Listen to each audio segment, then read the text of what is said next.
In the 1980s, comics became cool. No longer were they connected to dad's newspaper funny pages, a reward for helping mom with the groceries, or Batman and Robin. Ping! Pow! But now you could be seen reading them in public. Thanks to some very well written and drawn comics like Watchmen and a Batman reboot by Frank Miller. Frank. What about Robert Crumb revolutionizing the underground small press of the 60s then? Okay. So there have always been underground and mainstream comics. So let's get back to when I was a kid in Europe. We got the Millers, Moores, Gaimans from the US, but we also had our versions, Mobius, Van Ham, not that guy, this guy. And the comedy genre was still influenced by Asterix, still going strong since 1959. Weekly magazines like Spirou and Eppo pre-published those stories in chunks of a few pages at a time. But those magazines needed original strips as well, and that's where the artists were given some more freedom. Which led to some naughtier stuff, flying under the radar of the parents. Rene Uilenbroek was one of those artists with his Superman parody called Soeperman. The style was similar to Asterix, but he raised the bar when it came to dynamic movement and exaggeration. Everything in his pages was funny. And as I became an illustrator myself, my respect for him kept growing, and he has influenced my own style a lot.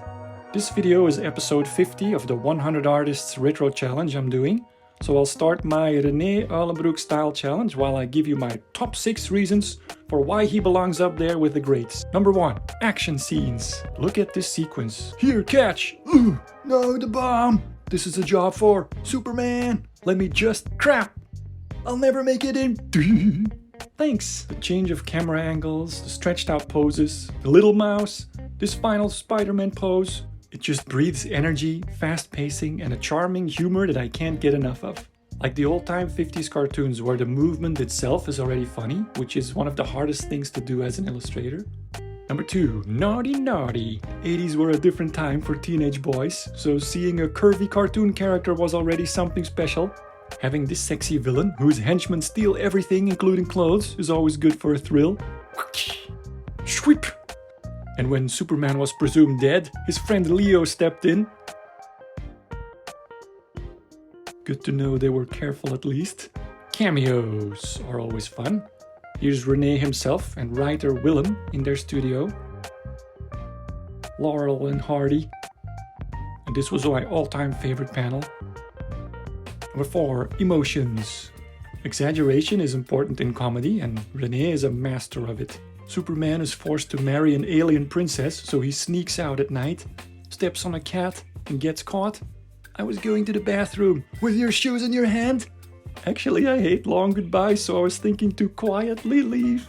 The pose is just perfect. Embarrassed, scared, the fingers that act out the tiptoeing. A lot of the emotion comes from the eyes and exaggerated curves in the body. Awesome stuff.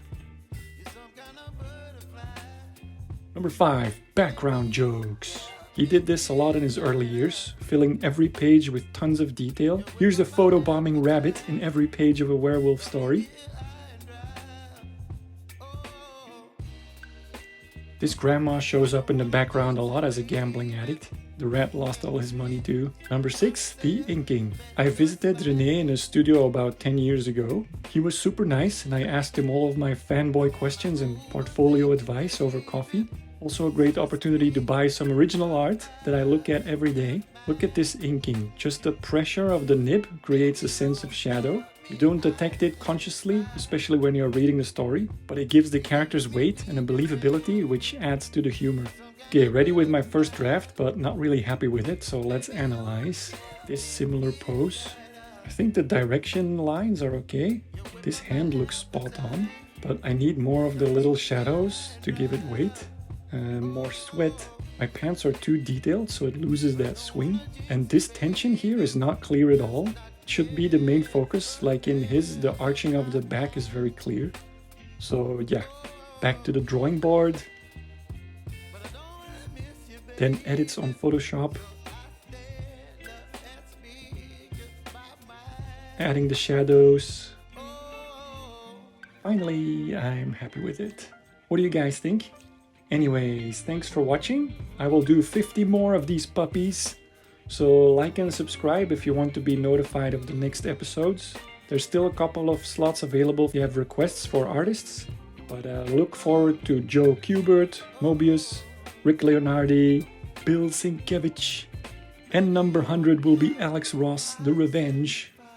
See ya!